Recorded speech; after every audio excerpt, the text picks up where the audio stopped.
바랍니다. 성원이 되었으므로 행정사무감사 속개를 선언합니다. 감사를 계속 진행하겠습니다. 지방자치법 제49조 같은 법 시행령 제41조부터 제46조 평택시의회 행정사무감사 및 조사에 관한 조례에 따라 로컬푸드재단 소관 2024년도 행정사무감사 실시를 선언합니다. 감사를 시작하기 전에 증인 선서의 취지와 관계 규정을 말씀드리겠습니다. 증인 선서는 행정사무감사를 실시함에 있어 증인에게 양심에 따라 숨김없이 사실대로 증언하겠다는 서약을 받기 위한 것입니다. 만약 증인이 허위 증언을 하거나 정당한 사유 없이 증언 또는 진술을 거부한 때에는 지방자치법 제49조 제5항 평택시의회 행정사무감사 및 조사에 관한 조례 제26조 및 제27조에 따라 고발 조치하거나 과태료를 부과할 수 있음을 알려드립니다. 이어서 선서 요령을 설명드리겠습니다. 선서는 증인 모두가 자리에서 일어난 후 로컬푸드재단 센터장님께서 증인들을 대표하여 오른손을 들고 선서문을 낭독해 주시기 바랍니다. 다른 증인께서는 오른손만 들어주시면 되겠습니다. 선서가 끝난 후에는 서명 날인한 선서문을 로컬푸드재단 센터장님께서 취합하여 본 위원장에게 제출하여 주시기 바랍니다. 그럼 증인 여러분께서는 모두 자리에서 일어나 선서를 해주시기 바랍니다. 선서. 본인은 평택시의회가 실시하는 2024년도 행정사무감사와 관련하여 산업건설위원회에서 증언을 함에 있어 지방자치법 시행령 제46조 제6항 및 제7항 평택시의회 행정사무감사 및 조사에 관한 조례 제14조에 의거 양심에 따라 숨김과 보탬이 없이 사실 그대로 말하고 만일 진술이나 서면 답변에 거짓이 있으면 위증의벌을 받기로 서약하고 이에 선서합니다. 2024년 6월 12일 평택시 로컬푸드재단 센터장 이종한.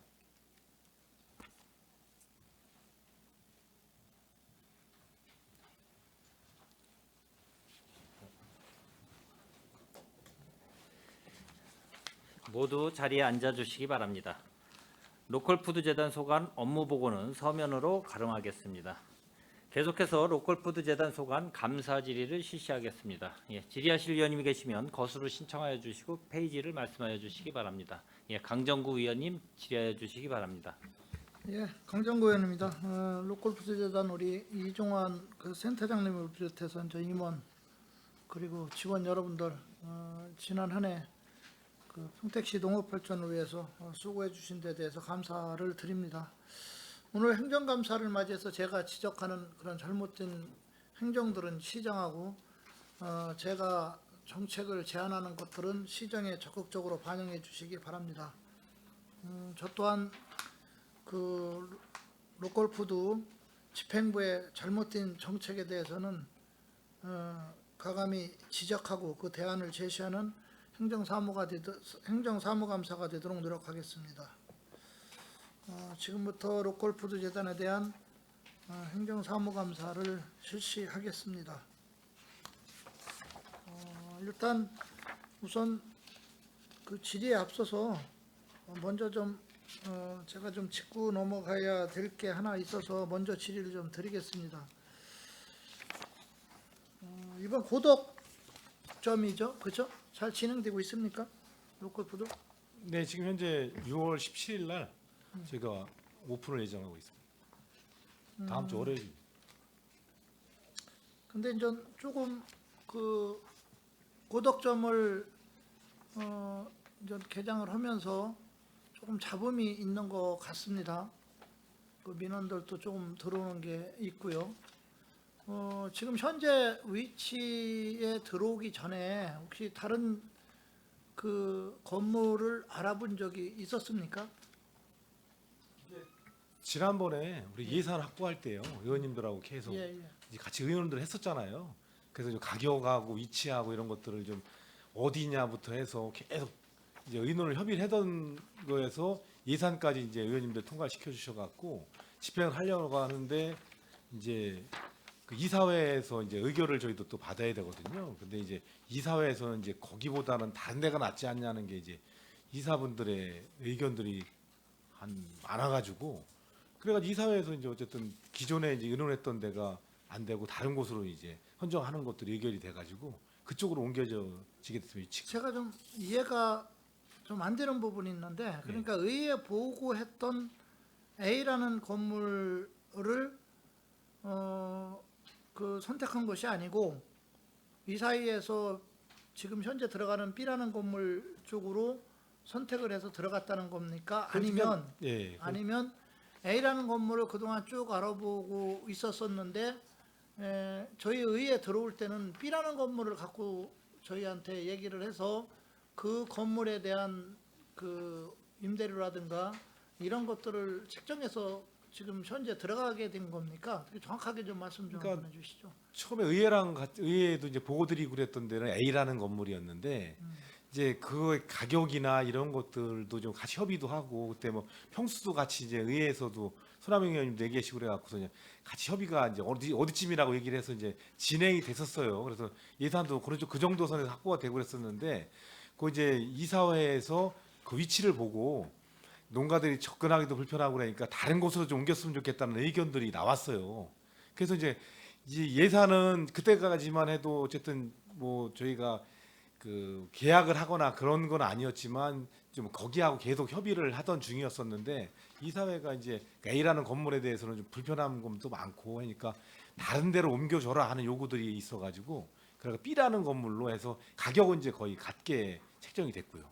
그리고 그렇다면 B도, 그 예. A라는 건물과 임차 관계를 그 진행했던 단계가 어느 단계까지? 그러니까 갔던 협의만 겁니까? 했던 거니까 우리가 지금 의회가 이제 승인을 받아야 되니까 금액도 저기고 해서 의회에서 일단 저 승인을 받으면 그때 얘기를 하자고 해서 이제 그렇게 정도까지였었던 거죠. 그뭐 계약을 할 수 있는 요건은 근데 아니었었으니까. 이제 이분이 내용 증명을 띄웠죠, 그렇죠? 네네 매우 내용 증명을 띄우고 띄워서 이론도 많이 법적인 내셨고. 조치를 취하겠다라는 내용이 지금 담겨져 있었죠. 거기. 네네. 예. 그런데 그 지금 그분의 그 민원 사항들을 내용을 제가 자료를 쭉 받아보니까 부득이한 뭐 사정에 의해서 이사회에서 운영입니까? 이사회에서 결정한 겁니까? 이사회에서 이사회 결정한 표결까지 겁니까? 했습니다. 그럼 이사회가 결정해서 그렇게 갔다고 치더라도 이분 민원 내용들을 보면 상당히 저희 의회에 들어오기 전까지 상당히 진행된 흔적이 좀 보여요. 왜 그러냐면 이분이 신탁 해지를 했더라고요. 예를 들어서 그냥 막연히 단순하게 그 건물에 대해서 알아보고 의회 승인을 받고 난 다음에 했겠다라고 하면 그쪽에서 신탁 해지를 할 리가 없는데 신탁 해지를 할 정도였으면 상당한 의견 접근이 가지 않았나라는 추측이 일반적으로 들어요. 그래서 제가 좀 질의를 드리는 네. 부분이라 그 부분에 대해서 좀 설명 좀 한번 해주시죠. 저희도 어쨌든 이제 이게 뭐 알다시피 이제 부동산 저희가 가지고 있는 건물도 아니고 이제 상가 건물이니까 구체적인 사업들을 좀 진행하기 위해서는 구체적으로 접근을 해야 하잖아요. 그러니까 이제 계약만 못했을 뿐이지 저희는 좀 거기 위치가 좀 괜찮다는 의견들을 가지고 추진했던 상황이었어요. 그래서 사실은 이제 저희가 말 그대로 그냥 의회 예산을 확보할 정도 되면 어쨌든 그 건물이 어떤 건물이고 과연 이게 계약이 가능한 건물인지도 다 확인을 해야 하잖아요. 괜히 어설프게 그냥 말 그대로 저거 할까 일으킬 수 있는 건 아니잖아요. 그래서 아니 이제 그 자세하게 부분까지는 제가 해봤죠. 이해를 가요. 네. 이해를 가는데 다만 이제 거기하고의 암묵적인 어떤 합의가 있었느냐가 이제 중요한 거고요. 저희가 어느 단계 그렇지 않고서는 이분들이 예를 들어서 의회 승인을 받고 와서 최종적으로 우리가 결정하자라는 단서 조항이 있었다면 제가 볼 때는 신탁 해지까지는 안 가요. 보통 신탁 해지까지는 안 했을 텐데 그러니까 이미, 거기도 신탁 해지를 건물에 대한 신탁 해지를 할 정도였으면 구체적으로 서로가 약속한 게 있지 않았나라는 추측이 간다는 거죠, 대략. 근데 예. 저희가 이제 거기도 뭐 거기 의원님도 이제 거기 뭐 계신 분도 아시겠지만 어쨌든 이 공공기관이기 때문에 저희가 항상 주장했던 그거거든요.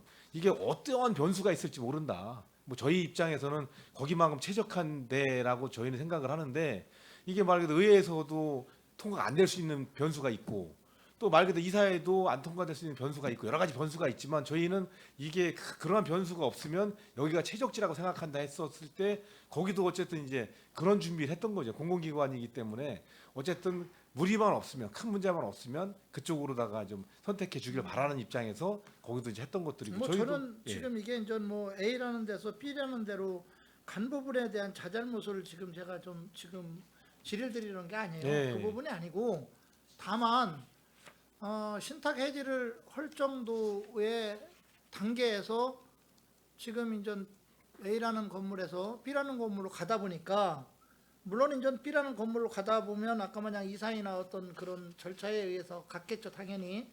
다만 그 전에 이분이 의회 최종 승인도 받지도 않고 그랬는데 여러 가지 정황상 먼저 해결을 했다는 게 저는 납득이 안 간다는 거죠 그 부분이. 예. 그래서 저희는 예. 그래서 다 열어놓고 했어요. 그러니까 뭐냐면 의회 솔직히 저희가 먼저 계약을 한다든가 이런 것도 있을 수가 없다. 왜?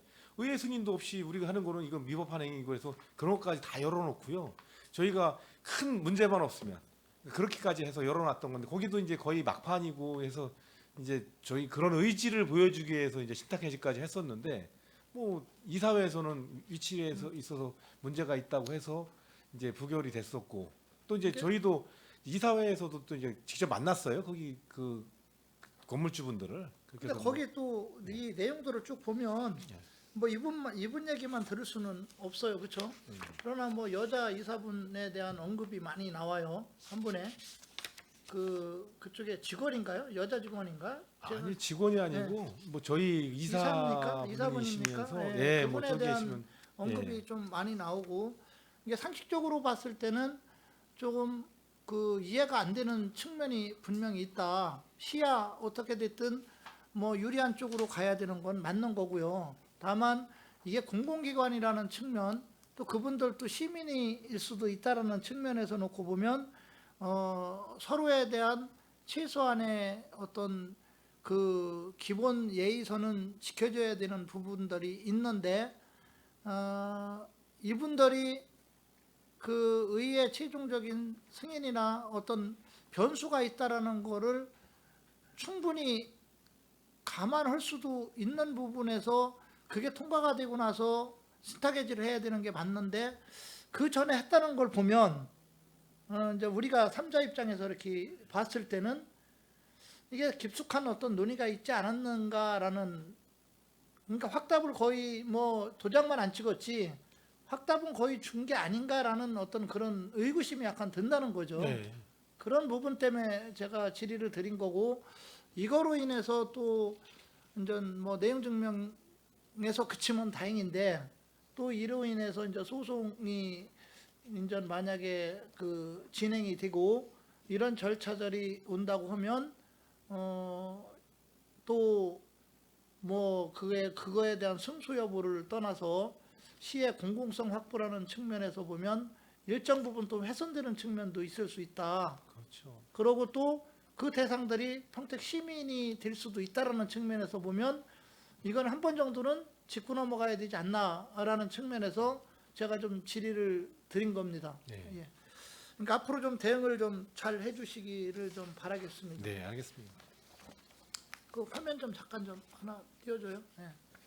제가 이제 모든 과목에서도 모든 과에서도 내가 말씀을 드렸지만 뭐 롯골프들은 뭐 크게 이렇게 뭐 수의계약건이 이렇게 많지는 않을 겁니다. 그러나 어떻게 됐든 재단에서도 수의계약건이 있을 테고요. 그렇다면 우리가 이제 그 공정성이라든가 합법성 이런 것들을 좀 확보를 해서 뭐 특정 업체에 편중되지 않도록 하고 되도록이면 지역 업체들을 좀 고려를 해주십사라는 당부를 드리면서 제가 좀 감사를 좀 하겠습니다. 좀 띄워줘봐요 화면 좀.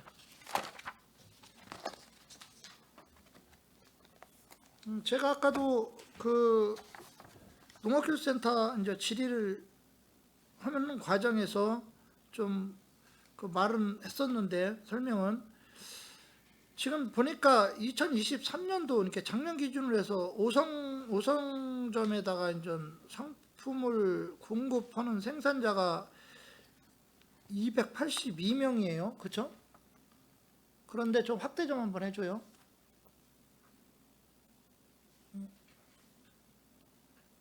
그런데 제가 이거를 쭉 자료를 이렇게 분석을 해보니까 연간 판매 금액이 1,000만 원 이상인 분이 282명 중에서 31명이더라고요.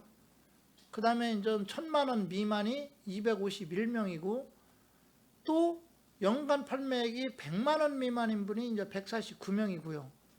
그 다음에 연간 판매액이 10만 원 미만인 분도 한 50명에 해당돼요. 죽백점은 지금 상품 공급 생산자가 195명인데 지금 연간 판매 금액을 보니까 1,000만 원 이상이 12명이고요.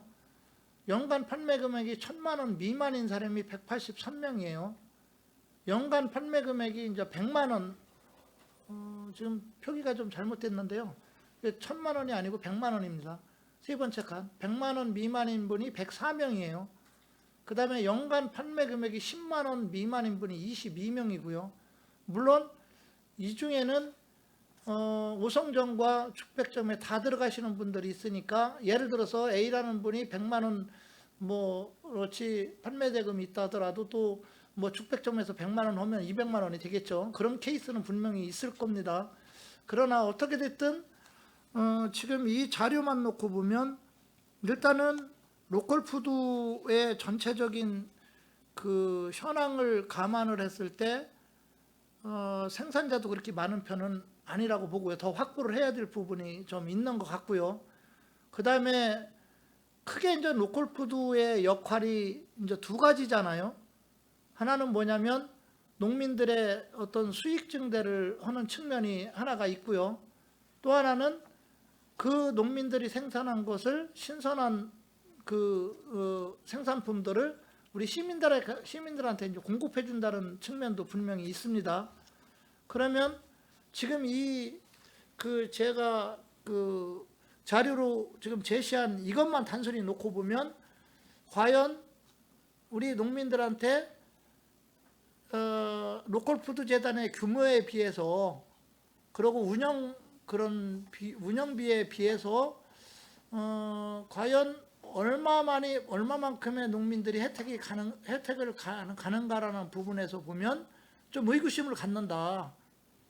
그렇다면 좀 더 앞으로는 생산자도 좀 우리가 많이 확보를 해야 될 것 같고요. 이분들이 수익을 챙길 수 있게끔 많은 판매가 좀 이루어져야 되는데 그렇지 못하다. 그러니까 이런 부분들은 앞으로 로컬푸드에서 정책을 위반하는 데 있어서 분명히 참조를 해줘야 된다라는 그런 지적을 한번 하고 싶어요. 제가 그 자료를 좀 요청을 해서 지금 본 거 보니까 2024년도에 로컬푸드 재단의 예산액이 대략적으로 한 32억 정도 돼요. 32억. 그 중에서 인건비가 14억 8천만 원 정도 됩니다. 14억. 즉 본 예산 대비 한 45.4% 정도가 인건비로 나가요. 그 다음에 물건비가 한 12억 정도로 해서 37.1% 정도, 경상경비가 1억 5천만 원 정도 해서 4.7%, 자본 지출이 3억 원 정도 해서 9.3%, 예비비가 한 1% 1억 1천 정도 돼서 3.4%, 요 정도 돼요. 지금 물건비가 거의 45.4%예요. 한 14억 정도 지금 되는데, 14억 8천만 원, 요 정도 되는데, 이런 걸 감안을 했을 때 이 로컬푸드 재단의 규모나 그 운영비, 시에서 투입되는 그런 운영비들을 감안하면 아까 두 가지 측면에서 신선한 거를 공급한다는 측면은 지금 제가 일단은 긍정적으로 일단은 제가 그 말씀을 드릴 수 있고요, 시민들한테. 그러나 첫 번째, 많은 농민들한테 혜택을 주고 그 수익성을 좀 가져가게 할 수 있다는 측면에서 보면 저는 좀 의구심을 많이 갖는다. 그렇다면 이에 대한 분명히 앞으로의 개선책이라든가 정책은 로컬푸드 재단에서 그 찾아야 될 것 같고요. 그거에 대한 어떤 대책이나 아니면 앞으로 해야 될 길이 있다면 한번 좀 말씀 좀 해주시죠. 예, 먼저 이렇게 관심 가져주셔서 감사드리고요. 사실은 이제 저희가 이 로컬 재단이 이게 전 이제 그렇게 보거든요. 그러니까 하나의 저희 그 복지라고 보고 있고요. 이거를 그래서 또 이게 이제 저희가 인건비 아까 이제 얘기하시는데 저희가 공공기관이다 보니까 말 그대로 이제 감사도 받아야 되고 경영평가도 받아야 되고 기본 인력들은 기본적으로 회계부터 해서 다 없을 수가 없어요. 그럼 그 다음에 이제 퍼쳐지는 게 뭐냐면 사업을 더 확장해 나가는 거. 사실 저 처음에 왔을 때 보면 10억도 안 됐어요. 1년 매출액이. 그러니까 그거 가지고 뭘 해요. 사실은 지금 이제 매장을 늘려내고 하면 그렇다고 해서 인건비 확 늘어나는 게 아니거든요. 지금 보시면은 이 프로테이지도 뭐 얘기해 주듯이 계속 인건비에 대한 비율이 줄어들어요. 왜 그러냐면 사업을 확장해 나가는 거거든요. 그래서 그리고 농업인들도 지금 보시겠지만 자꾸 늘어나거든요. 품목도 늘어나지만 농업인들 참여율도 계속 늘어나고 있고요. 그래서 앞으로 사실 이렇게 좀 데이터도 이렇게 세심하게 해주셔서 감사드리는데 저희가 어쨌든 더 많은 농업인들이 좀 참여할 수 있는 제가 방안들로 이제 좀 하려고 말씀드리는 하고요. 거는 예, 로컬푸드 재단의 운영비가 많다, 인건비가 많다 이걸 말하는 게 아니고요. 예. 그 규모에 비해서 예, 거기에 투입되는 규모에 비해서 아까 마냥 로컬푸드 재단의 역할, 큰 역할이 두 가지가 있는데 그 하나는 바로 이제 우리 농민들 많이 참여를 해서 그들이 수익을 많이 가져가게끔 네. 해주는 게 목표가 하나가 있고요. 또 하나는 그분들이 생산자들이 생산하는 거를 신선한 그 생산품들을 우리 시민들이 또 이제 먹거리로 사용할 수 있게 하는 그 큰 목적이 두 가지가 있다라는 예. 거죠. 그러니까 아까 그런 인건비가 이렇게 많이 들어가고 그 재단의 규모에 비해서 지금 여기 그 농민들이 실제 생산자가 그렇게 많지 않고 또 그들이 가져가는 수입들이 저는 많지 않을 거라고 지금 생각되기 때문에 예, 그걸 더 확대를 할 수 있는 정책들을 앞으로 입안을 하시고 예, 그런 방법을 찾아내 달라는 의미에서 예, 제가 이 운영비라든가 이런 부분을 얘기를 한 겁니다. 예, 지금 대략적으로 지금 그 농가가 우리 평택시에 뭐 아까 제가 알기로는 한 17,000가구 정도 된 거로 알고 예, 있는데 농업기업체 아까 등록돼 있는 분들 예, 구성돼 근데 있어요. 뭐 아까 또 우리 농업정책과장님은 아까 말씀하시는데 2만 가구라고 또 그러대요. 근데 이제 농민은 제가 알기로는 한 2만 4천 명 정도 되고요. 그다음에 농가가 한 17,000가구가 되는데 물론 그분들이 다 이제 뭐 벼농사 하시는 분만 따로 있고 또 뭐 채소 가꾸시는 뭐 따로 있고 그러기 때문에 그걸 뭐 직접적으로 이렇게 비교하기는 뭐 힘들지만 그래도 농가만 저기 2만 4천 명 농사를 짓는 농민들 2만 4천 명을 감안을 했을 때 우리가 이제 이런 생산 공급자들이 더 많이 확보가 좀 나와서 그분들이 수익을 창출할 수 있는 그런 역할을 좀 로컬푸드 재단에서 해줘야 된다. 네, 그런 측면에서 제가 좀 그 데이터를 좀 제시를 한 거니까 네, 그 앞으로는 좀 그런 정책들을 좀 앞으로 펴서 생산자가 많이 좀 참여하고 그분들이 수익을 많이 가져갈 수 있는 그런 방안들을 좀 찾아내서 그런 혜택을 좀 누릴 수 있게 해주시기 좀 바라겠습니다. 네. 그래서 좀 한 말씀드리면 사실 이제 평택이 이제 평평할 평자에 만할 택자라고 그러는데 한 70%는 사실 쌀 위주고요. 한 네, 알고 30%가 있습니다. 저긴데 네, 네. 사실 그래서 저희가 이번에도 쌀빵 개발이나 아니면 이제 지금 평택대학교나 경기도청에도 쌀을 또 공급하는 방식도 하는 이유가 어쨌든 이제 그 70%에서 일부 좀 저희가 어쨌든 농업인들한테 혜택을 주는 방향으로 생각해서 그쪽도 하고 있고요. 그래서 앞으로도 계속적으로 의원님 말씀하신처럼 앞으로 좀 농업인들이 더 많이 참여할 수 있게 하고 또 소득이 보장될 수 있는 방안들을 지속적으로 개발하도록 노력해 나가도록 하겠습니다. 그렇게 해주시기 바랍니다. 네. 왜 웃으세요? 자, 그다음 화면 좀 넘겨주세요. 제가 좀 로컬푸드 생산품 비율을 좀 비교를 해봤어요. 조금만 좀 확대 좀 한번 해주세요. 그 로컬푸드 생산품 비율을 크게 봤더니 관내 2023년도 오성 직매장 같은 경우는 관내 생산품 품목이 216가지 정도가 아마 된 것 같아요. 자료를 보면. 그리고 비율상으로 보면 관내 생산한 게 53.54%이 정도 되고요. 관이 생산품 품목은 32가지가 들어오는데 비율이 8.84%. 공산품이 또 의외로 많더라고요. 공산품 품목이 26가지가 들어오는데 비율이 37.62%. 이중 직매장은 2023년도 관내 생산품 품목이 217가지였었고요. 비율이 51.13%. 관이 생산품 품목이 34가지인데 비율이 8.51%.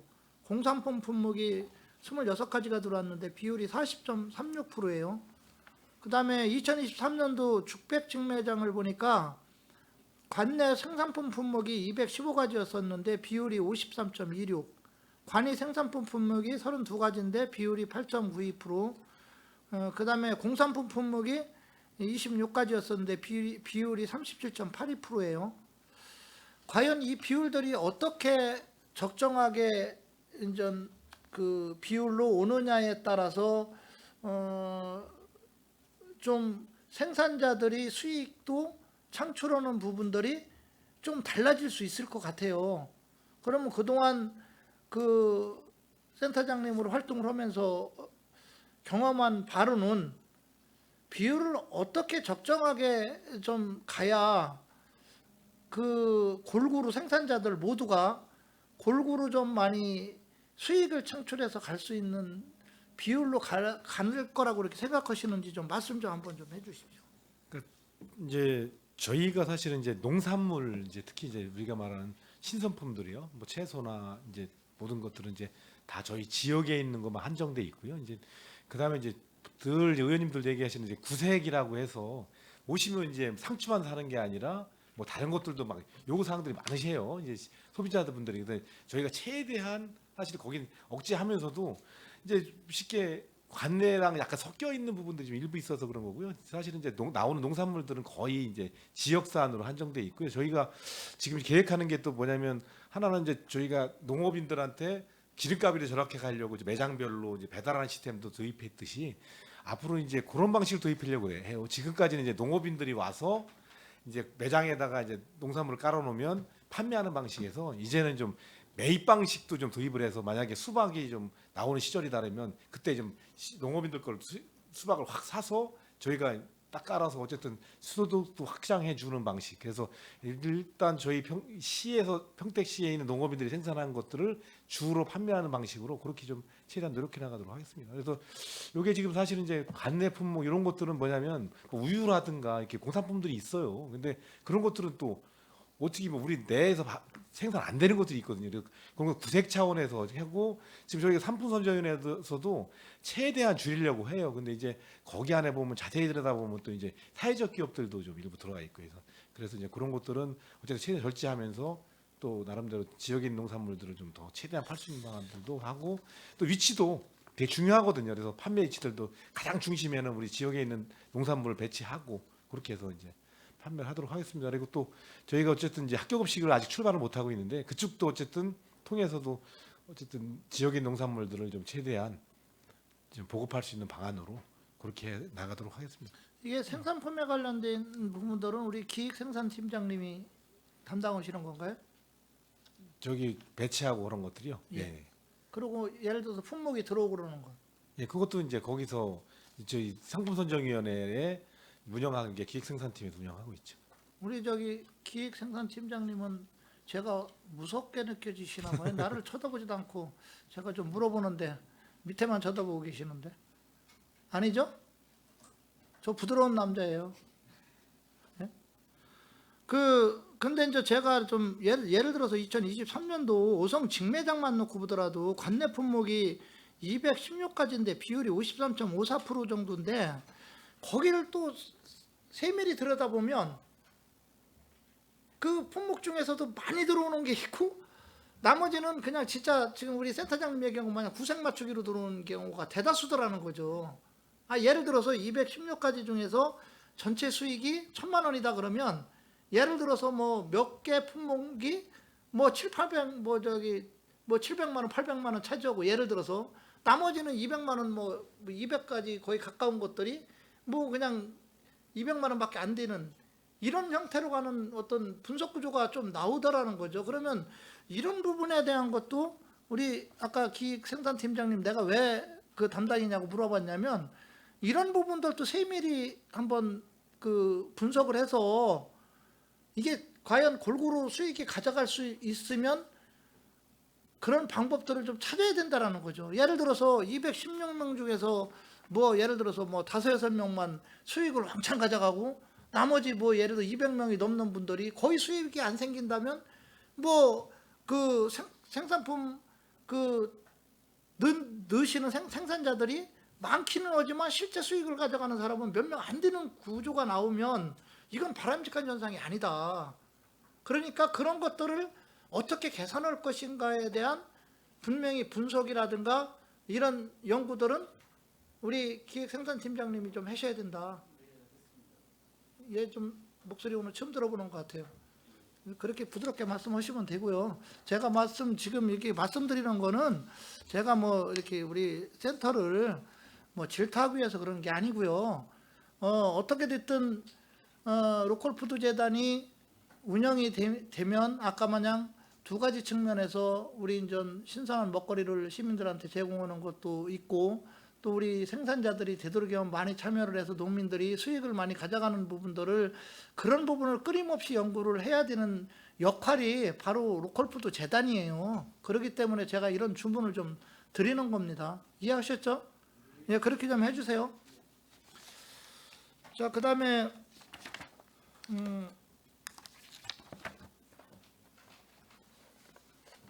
그 관이 그 생산품은 어떤 게 좀 많이 들어옵니까? 대추로 공산품하고 관이 쪽에서 들어오는 것들은 단품으로 들어오는 것보다 그 안에 이제 품목에 보면은 그 이제 들어가지 않는 것도 있어요. 그러니까 뭐냐면 쉽게 이제 또 예를 들자면 이제 뭐 신안군 자매결연 제품, 뭐 제천 시하고의 자매결연 제품 이런 것들은 관내 제품의 대표적인 것들이고요. 그리고 이제 그런 것들의 그 판매 실적은 좀 어때요?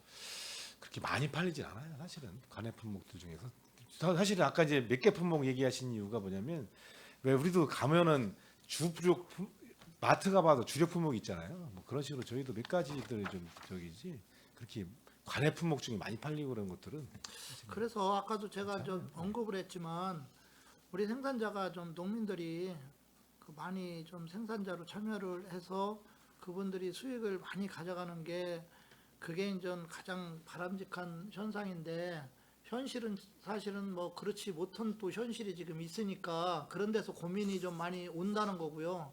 그런 것들을 풀어야 될 게 여기 앉아 계신 집행부들이 아닌가. 예. 예, 그래서 그런 부분들을 좀 제가 짚고 넘어가기 위해서 지금 말씀을 좀 드린 겁니다. 그 다음에 다음 좀 한번 넘겨줘봐요. 로컬푸드 재단 보니까 그 감사 부분에서 좀 많이 지적사항들이 좀 나왔어요.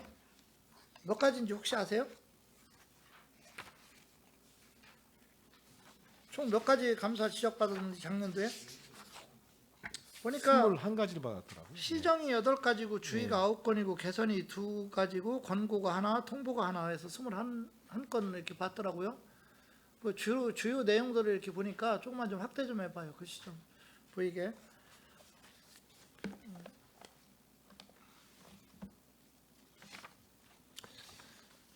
재단 그 비상임 이사장에게 법령 및 조례에 규정되어 있지 않은 사유로 회의 참석 수당을 지급한 사항이 지적이 됐어요. 액수도 좀 상당하던데 요거에 대해서 좀 설명 좀 한번 해주시죠. 이게 이제 저희 감사가 매년 받는 게 아니고 쉽게 이제 21년 저희가 처음 이제 재단이 설립된 이후에 이번에 처음 감사를 받은 거더라고요. 그래서 저 오기 전부터 이제 비상임 감사가 하는 일이 되게 많아요. 사실은 다른 데들은 그냥 비상임이면 저기인데 여기 저희는 1,000만 원 이상들은 또 다 결제를 해야 되고 주요 업무들 이사회뿐이 아니라 다양한 역할을 해요. 그러다 보니까 이제 단순히 이제 재단의 이사회에 대한 출석에 대한 수당뿐이 아니라 뭐 한 달에 일주일이면 뭐 한 두 번씩은 나오시니까 그래서 그게 이제 오기 전부터 어쨌든 시하고 의논이 돼서 수당이 이제 지급이 된 건데 이게 명확한 규정이 없다고 이제 그 감사에서 지적 사항이 나와가지고 그래서 회수하라고 하는 명령이 떨어졌어요. 그러니까 이제 어떻게 보면 이제 솔직히 이사장님 입장에서는 억울할 수도 있겠더라고요. 왜 그러냐면 이게 그냥 다른 비상임사 같은 경우는 거의 아웃이지도 않지만 이사회 때는 가끔씩 나오는데 여기는 결제도 맨날 해야 되고요. 뭐 다양한 역할도 회의 주제에도 해야 되고 문제 생기면 항상 나와야 되는데 실제로 받는 거는 말 그대로 회의 수당만 딱 받으려니까 이제 억울할 수도 있는데 어쨌든 감사에서 지적 사항이라 저희가 이제 저기 법률 자문도 해보고 어쨌든 이제 이사장님도 억울하다고 얘기를 하시니까 그래서 법률 자문 해봤는데 해소하라고 하는 이게 있어서 저희가 통지를 했고요. 그리고 이제 법적인 절차에 따라서 이제 진행할 수밖에 없는 것 같아요. 그런 상황이에요. 그래서 이게 지금까지 이제 이제 쭉 벌써 몇 년 동안 받은 것 중에서 문제되는 게 한 2,700만 원 정도 그렇게 되는 예, 거죠. 액수도 좀 크던데 이게 제가 이제 이 부분을 왜 언급을 하는 거냐면 그 회의 수당을 뭐 주고 안 주고의 문제를 따지자는 게 아니라 이제 공공기관이잖아요. 이게 네. 공적인 기관이기 때문에 어떻게 됐든 법적인 근거에 의해서 이제 모든 게 진행이 돼야 되고 만약에 그게 안 돼 있다면 그걸 법적인 근거를 만들어서 지급을 하든지 이런 절차들을 밟았어야 되는데 그거를 캐치 못했다는 부분에 대해서는 분명히 집행부도 좀 문제는 있는 예. 거다. 시도 마찬가지고 시랑도 얘기가 돼서 그렇게 됐다면 시에서도 문제가 이거는 있는 거죠. 그렇죠? 만약에 그럼요. 당연히 지급할 게 있다면 지급해야 되는 상황이라면 법적인 근거를 만들어서 그거를 뭐 지급을 하게끔 한다든가 무슨 방안을 찾아서 집행이 됐어야 되는 거지. 그렇잖아요. 예. 예, 그게 그렇게 안 된 상황에서 했다는 부분은 앞으로 좀 반면교사로 삼아서 이런 사례가 나와서는 안 되고 뭐 부득이 지급할 상황이 나온다면 지급할 수 있는 근거를 또 찾아봐서 마련해서 지급해 주시면 되는 거니까 뭐 그런 거는 뭐 집행부에서 그 알아서 좀 하실 부분이지만 앞으로는 좀 이런 부분에 대해서는 세밀히 좀 관심을 좀 가져주시기 바랍니다. 예. 그다음에 또 하나는 큰 틀에서 보니까 용역계약 관련 기성검사 시 관련자 임원 및 중궁검사 조서 작성과 지출증빙 서류 확인을 소홀히 한 사항이 지적됐어요. 요거는 어떤 사항입니까? 저기지 뭐예요? 저희가 용역을 그러니까 경영 용역을 줬는데 거기서 이 날짜가 좀 한 달 정도가 늦어졌어요. 결과서를 내는 날짜가. 그래서 그걸 한 110만 원 정도가 그래서 그걸 빼고 그래서 저희 반환을 받고 그리고 지불한 고건이지 뭐. 그래서 원래는 이제 3월 달까지 해서 결과서를 내줘야 되는데 거기가 4월 한 달이 늦어졌지 뭐예요. 그래서 그거는 그렇게 늦어진 거지. 그 알겠습니다. 일반 그냥 건설공사가 아니고 그 용역을 준 거지 뭐예요. 저희 경영 평가를 하는 그 그게 한 달 늦어진 거예요. 우리 센터장님께서는 이거지 뭐예요? 그러면 알고 계시기 때문에 그걸 답변 그러는데 여기 있는 분들은 예. 그거지 뭐예요? 그러면 그게 뭔지를 몰라요. 예, 죄송합니다. 그래서 예, 알겠습니다. 네. 그다음에 또 하나는 휴일 대체를 적용 시 소정 근로시간 확인 등을 소홀히 한 사항이 지적이 됐어요. 네, 예. 요게 이제 사실은 저희가 지금 재단이 이제 3살 4살밖에 안 되다 보니까 미흡한 게 참 많아요. 그래서 이제 우리 직원들이 판단하기에는 이제 주말에도 근무를 많이 하잖아요. 저희가 그래서 이제 보통은 주말에 근무를 하면은 이제 특근 보통 다 그렇고 특근 수당으로 해서 이제 보통 한 1.5배를 받아요. 그러니까 그거를 적용을 하니까 6시간을 근무하면 평일날 8시간이 돼요. 그러니까 이제 우리가 이제 경험이 없다 보니까 이제 사실 이제 이번에 이제 저기를 했지만 이제 평일날 대체로 휴일을 할 수가 있어요. 그러니까 그 원래 8시간을 해야 되는 거를 6시간으로 해서 이게 지적이 돼서 이제 시정사항으로 나온 거지 뭐예요. 그래서 우리가 이제 기본적으로 이제 월급 받을 때 1.5배로 받잖아요. 주말에는 그러니까 그걸 적용하다 보니까 이런 실수를 하게 돼서 이건 바로 시정을 했습니다. 알겠습니다. 일단 감사라는 거는 뭐 아까 21건 있었지만 내가 네. 좀 큰 틀에서 3가지만 지금 얘기를 했는데 네.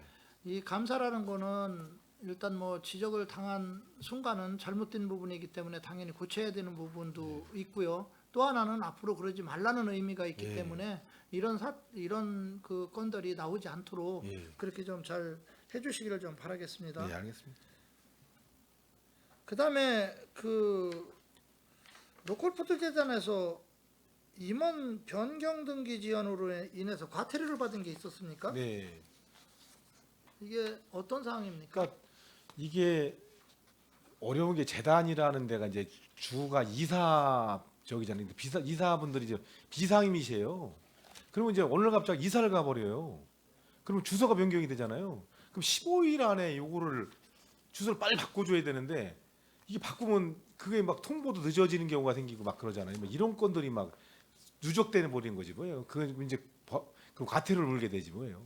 그래서 저희도 이런 거에 대한 예. 뭐 매뉴얼은 좀 만들으실 필요가 있을 것 같아요. 상대방에서 네. 또 통보를 안 해주다 보면 모르는 경우도 있을 수도 네. 있고 그러기 때문에 이런 거에 대한 거는 앞으로 좀 매뉴얼을 좀 만들어서 이런 그 사례들이 나오지 않게 좀 그렇게 예. 해주시기 바랍니다. 그래서 아예 그거는 지금은 이제 아예 전문 전담을 만들어 가지고 바로바로 지금 이제 조치를 하고 있습니다. 예.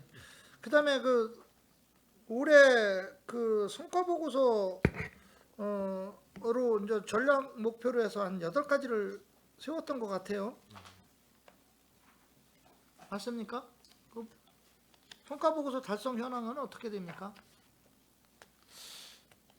8가지 뭐 중에서 미달성은 몇 개고 달성은 몇 개고 올해 성과 보고 아니 작년 거죠. 작년 기준으로 따져. 올해는 아직 안 끝난 거니까. 예. 예. 이건 우리 경영부장님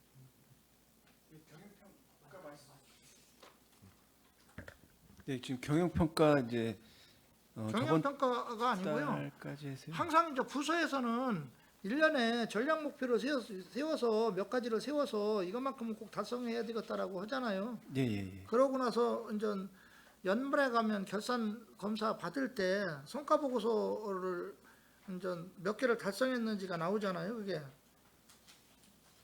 제가 알기로는 8개 목표를 세웠던 거로 알고 있거든요. 이게 전략 목표를. 예, 예. 근데 그 달성 여부를 좀 물어보는 거예요. 제가 연초에 이제 사업 계획 보고 드린 거에 대한 이제 말씀하시는 것으로 알고 답변을 드리자면요. 저희가 사업을 진행을 지금 현재 진행 중인 거죠. 예. 그래서 지금 달성률 지금 죄송하지만 제가 달성률 체크는 2023년 결산이면 2023년 거 23년도 질의하는 거예요. 작년도 그 성과 목표는 잘 달성했냐는 거죠. 이제 올해 거는 내년에 나오겠죠. 그 지금 평가 네. 중입니다. 지금 그 이제 시에서 외부 지금 제 위탁을 말씀을 좀 줘가지고 못 알아듣는 것 예, 같은데. 경영 평가를 네, 지금 평가 알겠습니다. 중입니다. 다음에 좀 자료를 주시고요. 예, 결과 나오면 보고 드리겠습니다. 자료를 나한테 이렇게 보내주시고 모르면 어떡합니까? 그래서 저희가 그거는 좀 저기 해가지고 그거 따로 서면으로 보고 드릴게요. 여기 이미 와 있어요. 근데 와 제가 있어요? 물어본 네. 겁니다.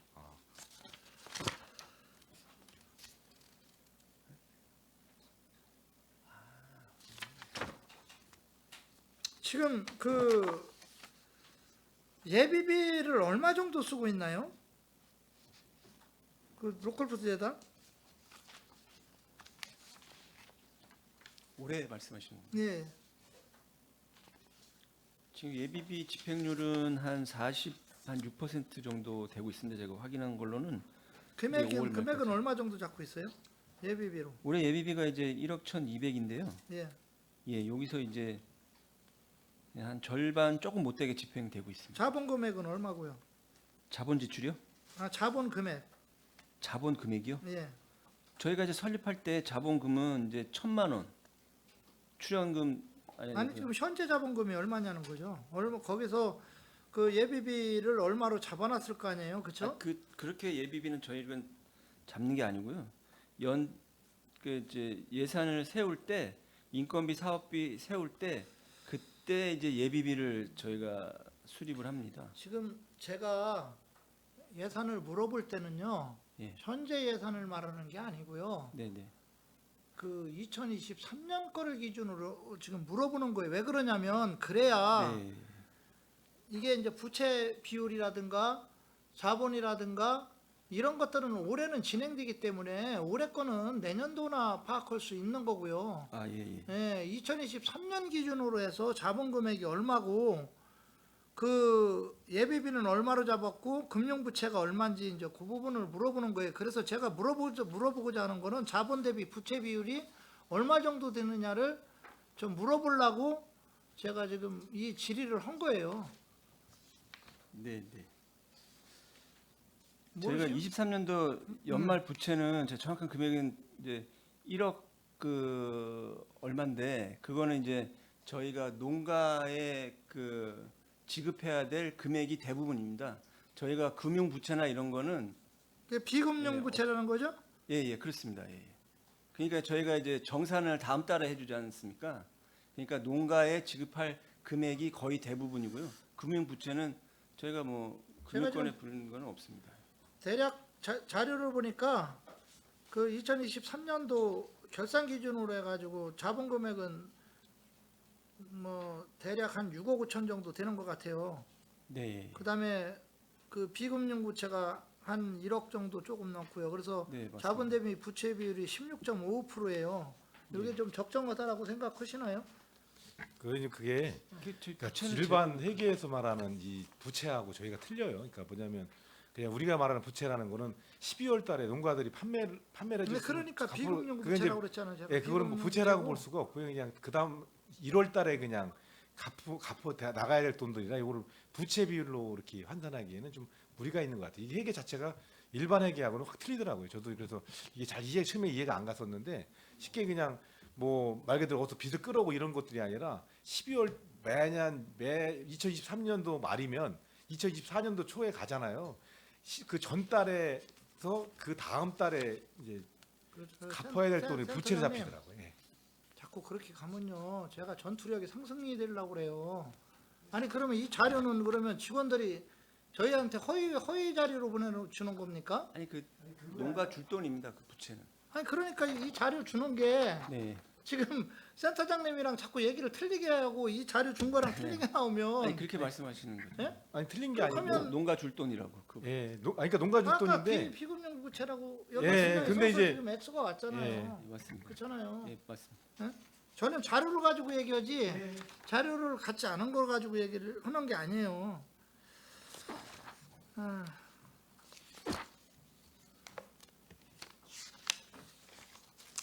아까 그 여러 가지 그 개선 대책을 하기 위해서 지금 평택 쌀빵 개발을 하고 계신 것 같아요, 그렇죠? 예, 예. 지금 어디까지 진행이 된 겁니까? 이게 쌀은 어디서 공급을 받고 그 다음에 MOU 맺은 데는 어디고 그 다음에 우리가 쌀빵을 수급해주는 그런 계획들이 어떻게 지금 하고 있는 거 잡은 겁니까? 좀 말씀 좀 한번 해주시죠. 저희가 판로라든가 이런 거. 예, 평택 쌀빵을 지난번에 이제 SP 삼립하고 이제 MOU를 맺고요. 쌀빵 개발은 이제 SPC 삼립에서 했어요. 그리고 이제 저희는 이제 MOU 맺은 다음에 저희가 이제 쌀을 공급을 하거든요. 그래서 쌀은 이제 보통 쌀 가루를 이제 곱게 빠야 되거든요. 그래서 저희가 이제 이천에 있는 거기서 SP 삼립이 지정한 곳으로 내 쌀을 공급을 해주면 SP 삼립이 쌀빵을 만들어서 이제 지금은 이제 롯데마트 100개 매장에 이제 뭐 보통 롯데마트 가보시면 빵집들이 안에 있잖아요. 저기 샤벨샷 개념으로 거기서 이제 판매를 하고 있지 뭐. 그래서 한 달에 한 5천만 원 정도에서 7천만 원 정도 판매를 하고 있어요. 그러면 그래서 예. 삼육의 SPC랑은 협약이 된 겁니까? 예, 지난번에 이제 시장님하고 협약이 해서 됐고 예. 그다음에 롯데마트도 역시 협약이 됐나요? 예, 그렇죠. 그때 같이 MOU를 맺어가지고 주로 이제 공급을 SB 삼립에서 하고 있는 거죠. 이게 보니까 식빵, 모닝롤, 카스테라, 쉬폰 뭐 이렇게 해서 예. 출시를 하려고 하는 것 같아요. 그렇죠? 햄이 이미 해서 판매를 하고 있어요. 하고 있습니까? 예, 여기 평택의 롯데마트에도 지금 이미 저기 하고 있고요. 판매를 하고 있고요. 그래서 그러면 그게- 3월에 그 예. 매출액이 얼마 정도 됐습니까? 그래서 그게 한 5천에서 한 7천만 원 정도 전체 다 해서 5천만 원. 예, 빵으로 해서 4월은요? 판매하는 게 그러니까 거의 비슷하게 그렇게 판매를 하고 있더라고요. 여기를 보니까 제가 예. 자료를 보니까 3월 매출이 대략 5,020만 원 정도 3월이 매출을 했고요. 4월은 4,320만 원 매출이 올렸어요. 예, 조금 떨어졌는데 그러면 네. 이때 우리가 쌀빵을 만들기 위해서 쌀을 공급받는 데는 어디입니까? 공급받는 사람 몇 명 정도 됩니까? 지금은 받는 사람으로 아니라 이게 이제 법인이래야 돼 가지고 저희가 영농법인에다가 위탁을 했고요. 또 어디 영농법어 이제 법인입니까? 뭐 저기 청북 위탁 영농법인에서 한 군데서 들어오는 현재는 겁니까? 양이 얼마 안 돼요. 한 달에 뭐 1,000만 원 정도밖에 안 되니까 쌀 한 10가마 뭐 얼마 안 되니까요. 거기다가 왜냐면 일단 제가 예.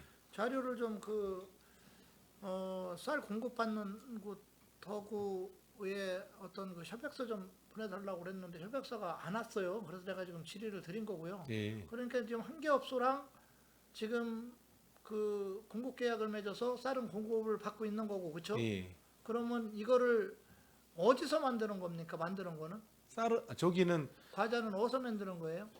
빵이요, 아니면 네, 빵 빵은 하고 이제 이런 거. 이게 뭐냐면 쌀 가루를 만들면 그 제품화 시키는 것들은 그 롯데마트에 있는 그 개과점에서 하는 그 생지라고 해서 그 저기를 만들 수 있는 원료를 공급하는 거예요. 그러면 예.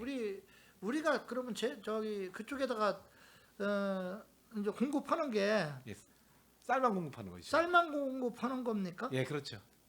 쌀만 그러면 가- 아까 그 쌀 공급 받는 업체를 그쪽이랑 그 MOU를 맺어서 그쪽으로 직접 넣게 이렇게 해주는 겁니까? 거기서 이제 저기 하면 이제 쉽게 이제 그 쌀 가루를 이제 SPC 삼립은 되게 큰 회사니까 전문적으로 이제 쌀 가루를 빻는 회사가 있을 거 아니에요. 거기다 갖다 주면 거기서 이제 SPC 삼립으로 저기 그 쌀 가루를 공급을 하고 그럼 쌀 가루 공급하면 그 생지를 이제 SPC 삼립이 만들어서 롯데마트 매장에 1차적으로 공급을 쫙 하는 거죠. 100개 매장. 그러면 예. 오채 의원님 제가 우리 로컬푸드 진행을 했는데, 재단에서는요, 이 수익금은 어떻게 되는 거예요? 그럼 저희가 지금 납득이 안 가는데. 말씀을 드리면 이제 예. 저희랑 그래 SPC 삼립하고 롯데마트하고 처음부터 얘기를 이렇게 해가지고 우리는 쌀을 공급을 할 테니 쌀을 SPC에다가 거긴 제조원 제조원이고 롯데마트는 판매원, 저희는 원료 공급처 이렇게 이제 역할이 분담을 한 거고요. 저희가 쌀을 공급하면 재분하고 쌀을 이제 밀가루처럼 아주 곱게 미분처럼 내야 돼요. 이렇게 떡처럼 이렇게 하면 안 되고 쌀가루를 안 되고 아주 곱게 내는 그 기술을 가진 공장이 이제 이천에 있습니다. 이게 국내에는 뭐 한 3-4개도 안 되는데 거기다 주면 그 쌀가루를 SPC에서 가져가서 거기는 이제 제조. 그러면 빵을 만들기도 하고 뭐 반제도 만들기도 하고 이렇게 해서 이거를 이제 롯데마트 안에 SPC가 샤벤샵으로 운영하는 매장이 있습니다. 거기다 갖다 주면 거기서 이제 판매를 현재까지는 이제 3월부터 4종을 개발해서 했고요. 제가 이제 저번 달에 만나서 저희가 쌀빵 브랜드도 하나 만들었어요. BI를 만들었어요. 요거를 붙여줘 아예 제품에다가. 그래서 그걸 붙이기로 했고 그리고 제품도 저희가 이제 품평회도 예전에 했었는데 개발한 거는 한 40여 가지를 개발을 해놨습니다. 그래서 품목을 좀 늘려주십사. 그리고 이 제품을 롯데마트 말고 GS라든지 오아시스라고 해서 이제 생협 컨셉을 가진 또 매장들이 있더라고요. 거기도 이제 판매를 하려고 준비하고 있습니다. 그러니까 제가 좀 궁금한 거는 지금 이 정책을 제가 옳고 그름의 문제를 따지는 부분이 아니고요. 궁금한 게 그러니까 결국은 이거잖아요. 우리가 이 사업을 했을 때는 로컬푸드 재단도 일정 부분의 수익을 남기기 위해서 지금 하는 거잖아요. 그렇죠? 네. 그런데 지금 쌀을 그러면 그 청북에 있는 무슨 그 아까 뭐라 그랬죠? 어디? 영농법인? 정부에 그쪽이랑 받아서 그러면 로컬푸드 재단이랑 협약식을 맺고요. 아니, 저희가 그냥 이거는 이제 로컬푸드 판매처럼 저희가 매입을 해가지고요 수수료를 좀 그쪽에서 매입 매입을 해서 수수료를 붙여서 이거를 갖다가 이제 저희가 로컬푸드에서 지금 이제 SPC에다 갖다 제공한다는 거죠. SPC에 납품하는 형태로 납품을 그러면 저희가 이제 수수료 저희가 붙여서 받는 대비 그 쌀을 이제 영농법인에서 그 받아가지고 쉽게 말하면 이제 그 SPC에다 제공하는 형태가 되는데 네. 그때 수익이 5% 어느 정도- 붙이고 이게 있어요, 지금 저희가 수수료를 5천 얼마가 나왔다는 게 3월 매출이 5,020만 원, 4월이 4,320만 원. 이게 그러면 뭘 의미하는 그거는 겁니까? 이제 매장에서의 빵 매출, 빵 매출. 예, 소비자가 빵 매출이고요. 저희가 쌀 납품하는 거는 월 한 2톤씩 정도 해서 한 1,000만 원 조금 못 되게 나가고 있습니다. 그럼 여기서 수익은 어느 정도 돼요? 저희 5% 붙이는 거죠. 5%? 저희가 일반 그 농산물은 10%를 이제 붙이는데 이거는 도매 형식이다 보고 하다 보니까 5%가 적정하겠다 그러면 해서 5% 아까 붙여서 쌀 공급 저희가 받는 로컬푸드에서 받는 쪽까지 비용까지 다 지불하고 5%라는 거예요? 일단 말씀드리면 한 2,600원의 쌀을 구매를 해가지고요 2,800 얼마에 저희가 넘기죠 있죠. 키로에 한 200원 뭐 좀 못되게 수수료를 붙여가지고 SPC에 주고 있습니다. 그러면 수익이 그렇게 네, 크지는 않습니다. 않을 것 같네요. 어차피 저희가 로컬 매장의 수수료 수익이 지금 안 그래도 이제 12%에서 10%도 깎아줬고요. 수수료로는 운영이 힘든 거는 이제 현실입니다. 그러니까 저희가 뭐 이건 농가 그렇다고 농가 이게 수수료를 많이 붙이면 아무래도 제품의 가격이 올라가고 해서 판매가 저조가 되면 쌀도 안 나가고 이 사업이 없어질 수도 있고. 그러니까 저희는 최소한의 그 수고비만 뭐 5% 붙여서 납품하고 있습니다. 이게 그래서 보니까 이걸 점차 확대하려고 하는 거예요. 쌀이요.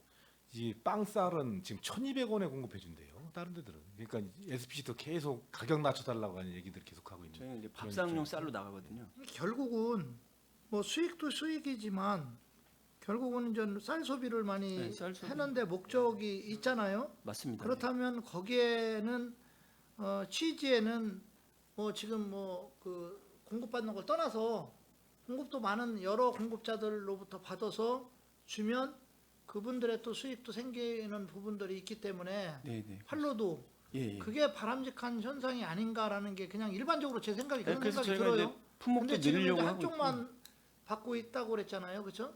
지금 너무 양이 적어서. 양이 너무 그래서 적으니까. 그렇다는 예, 거죠? 그렇죠. 그럼 양이 앞으로 너무 다변화를 이걸 시켜야 되겠네요. 예, 이제 많이 그럼요. 나서 예, 저희도 네, 그런 그렇습니다. 목표를 가지고 있고. 그런 방향성은 갖고 계시다는 거죠? 예, 네, 네, 그렇습니다. 예, 예. 예, 손하명 의원님 보충 질의해 주시기 네. 바랍니다. 손함령. 지금 강정구 의원님께서 그 평택쌀 가공에 대해서 지금 계속 질문을 하고 계시는데요. 제가 좀 몇 가지만 질문을 하겠습니다. 지금 평택쌀이 생산자가 어디예요? 네. 지역 주민들이시죠, 뭐 농업인들. 그러니까 지금 어느 법인하고 지금 MOU를 맺은 거죠? 1차적으로는 이 가격 자체가 좀 단가가 싸요. 이게 네. 그래서 그러다 보니까 이제 저희 청북에는 청북 위탁 영농 회사라고 하는 데하고 청북. 위탁 영농 법인하고 네. 예, 거기에 있는 쌀을 현재는 쓰고 있습니다. 그러면 여기 영농법인은 그 수매를 할 때 어디 거 주로 생산자 거를 수매를 합니까? 여기 지역에 있는 그러니까 지역 어디 거 정확하게? 예, 저희 보통 이제 평택 그리고 거기 청북에 있으니까 이제 청북 사람들 위주로 하고 있고요. 또 이제 근처에 뭐 안주나 수매 현황 받을 수 있어요? 여기 영농법인 쌀 수매 현황, 쌀 수매 현황 벼 수매 현황. 그거에 요청하면은 뭐 아니, 저기 그것도 예. 확인 안 하고 그냥 무조건 MOU 맺으신 거예요? 근데 뭐 알다시피 저희 아니, 예를 들어서 예. 지방쌀이 들어왔다고 생각을 하면은 아니, 근데 뭐 그렇게까지 저희 아니 양 자체가 그것도 확인 안 하고 MOU를 맺어서 지금 평택에서 저 로컬푸드 저 재단에서 그걸 가공을 하고 있냐고요. 그 MOU는 따로 맺은 게 아니고요. 이분이 이제 매장에 내시는 그 쌀 중에 한 분이세요. 아니 그러니까요, 그래서 팀장님. 저희가 팀장님, 양도 얼마 안 되고 하니까 팀장님. 로컬푸드 재단이 로컬푸드가 왜 지금 운영이 되고 있는 거죠? 목적이 뭡니까? 말씀하신 목적. 대로 이제 지역 농업인의 소득 확장인데 그렇게 그죠? 말씀하시면은 저희가 업무량이 엄청 많아져가지고요. 그 지금 500농가 다 확인해야 되는 또 어려움이 발생할 수도 아니 있습니다. 로컬푸드 재단에서 생산지를. 생산자들 교육시키고 다 그 프로그램 이용해서 지금 진행하고 있지 않습니까? 이렇게 해서 다 들어오신 분이세요. 예. 네? 그렇게 근데 해서 쌀을 지금 가공으로 들어가고 있는데 어느 생산자 쌀인지도 모르고 그냥 MOU 맺어서 가공이 들어가냐고요. MOU는 따로 맺은 게 아니고요. 그냥 이제 그 저희가 이제 출하하게 되면 교육받고 약정서 맺고 아 쉽게 이렇게 해서 납품을 쉽게 하시는데 해서 1차 가공. 가공하시는 뭐 분은 시골로 아니고 따지면 방앗간이고 정미소 쌀을 가지고 지금 위탁을 하고 있는 거 아닙니까? 예, 맞습니다. 예? 예, 예. 그리고 평택에 4대 농협이 있어요. RPC가 있고. 그 부분은 저희가 확인해서 별도 보고 드리겠습니다. 근데 아니, 이제서 확인을 아니, 하시면 단가 어떡하냐고. 때문에 못 맞춘 거예요. 농협은 그 아니, 농협에는 굉장히 이제 단가도 쿠폰이 너무 비싸서. 단가도 좋지만은요. 지금 목적 외에 지금 영업을 하고 계시다는 그런 내용을 말씀드리는 거예요. 저 왜라고 말씀하신 게 저는 이해가 안 되는데요. 음. 관내 생산자 분이시라니까요. 농업 경영체를 가지고 계시고 평택에. 그러니까 그분이 네. 관내 생산자 분이 어느 집원에서 얼마의 양을 농사를 짓고 그분이 1년에 생산 소출되는 그 벼 양이 얼마, 저 소득이 얼마고 이런 게 다 자료가 있을 거 아니에요. 네? 그거 있겠죠. 예. 그 청북 위탁 영농에서는 저기 공공비축미 여기서 그분이 또 계약 재배도 하고 그분이 있고요. 어떤 그 판매 수량을 맞추기 위해서 지방 쌀을 갖고 지방 벼를 갖고 들어와서 여기서 1차 가공할 수 있다는 얘기예요. 그럴 가능성은 있을 수도 있는데요. 그러면 안 된다는 얘기죠. 목적 외에 지금 영업을 하고 계시다는 거예요. 저희가 요거까지는 확인합니다. 이게 쌀 20kg 포로 들어오면 거기에 이제 생산자 포장지는요, 선택에 나옵니다. 팀장님. 네네. 포장지는 예를 들어서 지금 방금 제가 말씀드렸잖아요. 4대 농협에서 쌀이 남아요, 부족해요. 현재 안중, 팽성, 송탄, 평택 농협에서 1년에 수매하고 난 그 벼를 가지고 1차 가공해서 뭐 일부에도 판매를 하고 지역에도 판매를 하고 있지만은 부족합니까? 남습니까? 거기 1년에 다 수매한 것들은 다 판매를 다 해요. 농협은 뭐 재고로 남겨서 그 다음에 넘기고 그러진 않아요. 부족한 경우가 좀 있어요. 그러면 관내 농협에서도 지방 쌀을 수입을 해요. 농협은 지방쌀 수입 안 합니다. 정확히 얘기하셔야죠. 괜히 큰일 나요. 슈퍼오닝 하는 쌀이 데가 나가는데. 있다고요. 하는 예, 데가. 근데 저희 이 관내에 있는 농협들은 지금 수입해 지방쌀 갖다 하지 않고요. 그래야지 이거 만약에 슈퍼오닝 쌀이 지방쌀을 둔갑해서 가져온다고 얘기하시면은 큰일 나거든요. 이 다 녹음되고 있는 건데. 아니 그러니까 제가 어느 농협이라고 제가 얘기를 안 했어요. 4대 농협 중에서도 벼가 부족하면은 지방 쌀을 갖고 들어올 수도 있다는 얘기예요. 저희 지금 판매 총력을 맞추기 위해서. 그래서 원산지를 바꾸신다는 얘기신 거예요? 예, 잠깐 손해 부위원장님. 그러면 예를 들어서 지방 쌀을 경기 이천 쌀이 네, 예. 경기 이천 쌀이 100% 이천 쌀이라고 보십니까? 손하명 부위원장님 아니, 잠깐만, 2천 쌀을 잠깐만 갑자기 좀, 말씀하시는 예. 게 저는 좀 당황스럽긴 예, 한데요. 잠깐만요. 잠깐만요. 예. 일단 저기 그거는 조금 이따 하시고 예, 강정구 의원님 예. 이제 계속 지금 질문해 이제 왜 내가 이 질의를 드렸냐면 아까 얘기했지만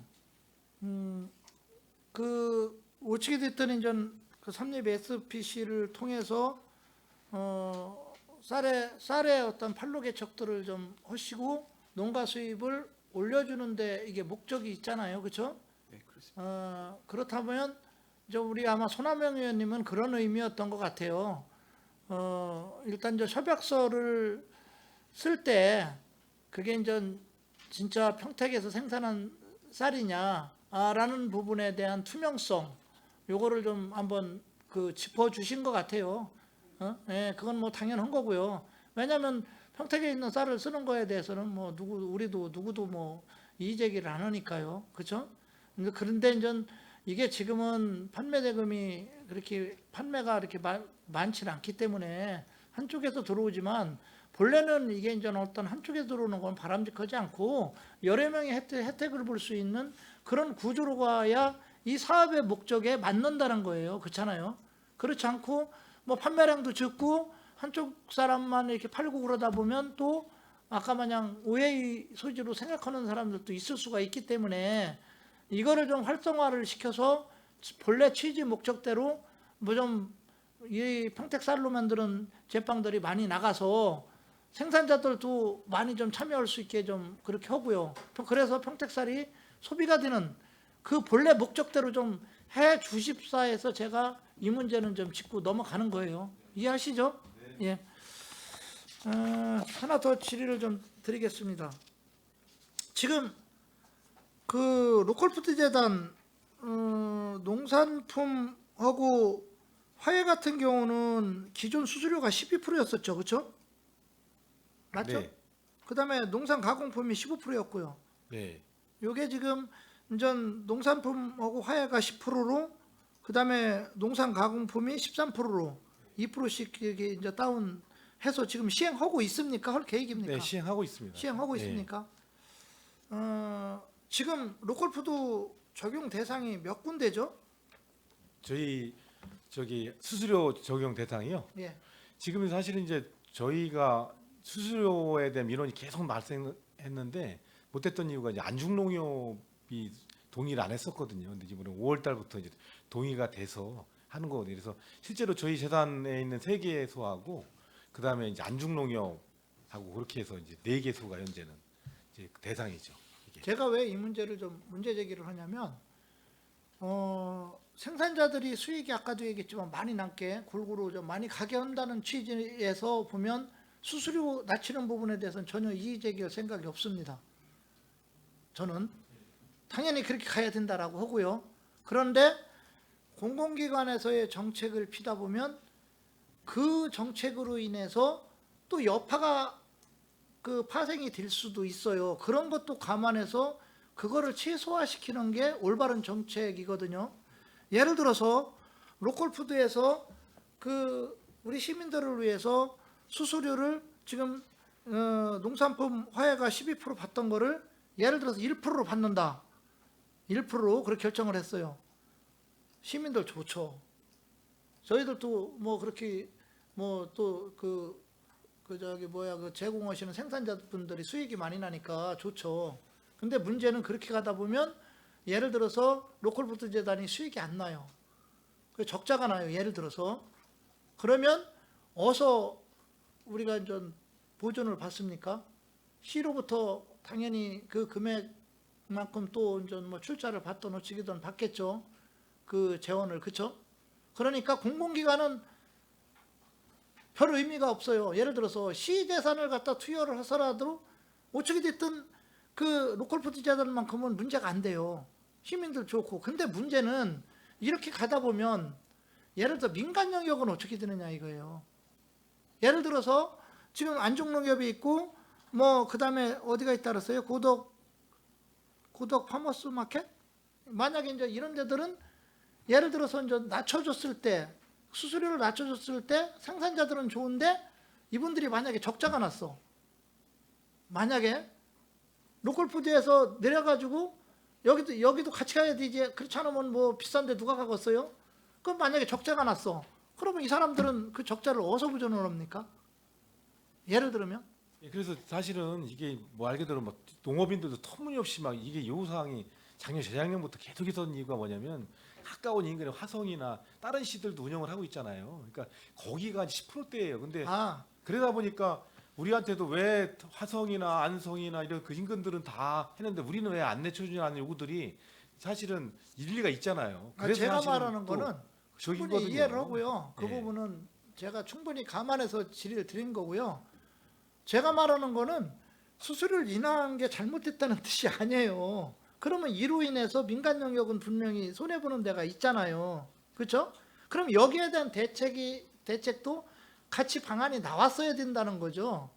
그게 올바른 정책이라는 거죠. 그래서 그 민간 영역을 안중농협으로 본 거거든요. 왜냐하면 안중농협이 어쨌든 로컬푸드에서는 저희 재단 말고는 어쨌든 우리 농가들이 가장 많이 내는 로컬푸드 저기 매장이거든요. 그래서 민간 영역은 사실은 파머스 마켓이 있지만 거기는 아까 얘기했듯이 뭐 휴업도 하고 뭐 거의 정상적인 운영들이 안 되니까 거기랑 이렇게 협의할 수 있는 상황은 아니었거든요. 그리고 이제 나머지 이제 또 다음 제2의 저기는 또 평택농협이 지금 로컬푸드 관련하여서 매장을 지금 운영하고 있는데 거긴 또 거기 자체적으로 이제 예산을 투입해서 저희 10%더 낮게 현재 하고 있는 상태고 있어서 사실은 뭐 이게 민간 영역이 지금 농협 빼고는 거의 없는 상태라 저희가 이렇게 운영하는데 큰 무리가 없다고 생각해서 결정을 하게 된 거지. 제가 그 말하는 부분에서 오해를 좀 안 했으면 좋겠고요. 이제 이렇게 생각을 하면 돼요. 얘가 예를 드는 게 부적절하지만 좀 이해를 쉽게 하기 위해서 예를 들어서 뭐 저희 그 평택시에서 공공기관에서 마트를 운영해요. 그리고 민간에서도 마트가 잔뜩 있어요. 근데 시민들을 위해서 그 마트 물건값을 우리 공공기관에서는 막 대폭 할인했어요. 그 여파가 그러면 민간 영역까지 갈까요, 안 갈까요? 그래서 사실 이게 조심스러운 부분이 그거예요. 저도 늘 생각하는 그러니까 게 내가 말하는 예. 거는 그런 여파가 있기 때문에 내리지 말라는 게 내리되 그 여파가 가는 그 매장들도 한번 정책적으로 뭔가에 대한 어떤 그 대책은 세워주고 나서 이런 정책이 펴져야 되는 게 나는 올바른 정책이다라는 부분을 강조를 하는 거예요. 제가 무슨 말씀인지 아세요? 그렇죠? 그래서 뭐 시야 사실은 뭐 적자 나면 뭐 저기야 뭐 우리야 그 로컬푸드 재단에 적자 나면 뭐 걱정입니까? 시에서 다 뭐 보존해주고 나중에 어쩌기 출처해줄 텐데 그렇죠? 그리고 그래서 사실은 생산자들은 저희도 좋고요. 지금 농업인들 공공성 때문에 농업인들하고 농업인이 생산한 공산품에 한해서 이렇게 내린 거거든요. 그러니까 일반 공산품들 15% 계속 유지하고 있어요. 그러니까 하지만 예. 제가 말하는 거는 난 내린 거에 대해서는 찬성을 해요. 찬성을 하고 당연히 뭐 우리 생산자들이 뭐 수익을 많이 가져가는 부분에 대해서는 뭐 저도 긍정적으로 평가를 하고요. 다만 그로 인해서 또 다른 그 로컬푸드 민간 로컬푸드들이 재단은 아니지만 로컬푸드 하시는 분들이 그 공공기관의 어떤 정책에 의해서 또 피해가 간다면 그거에 대한 대책도 같이 세워줘야 되는 게 옳지 않나라는 부분에서 좀 지적을 한 겁니다. 이해하시죠? 네, 알겠습니다. 또 바깥에 나가서 뭐 내가 뭐 수수료 내리는 거를 반대했다고 또 그렇게 얘기하지 마십시오. 분명히 속기됐습니다.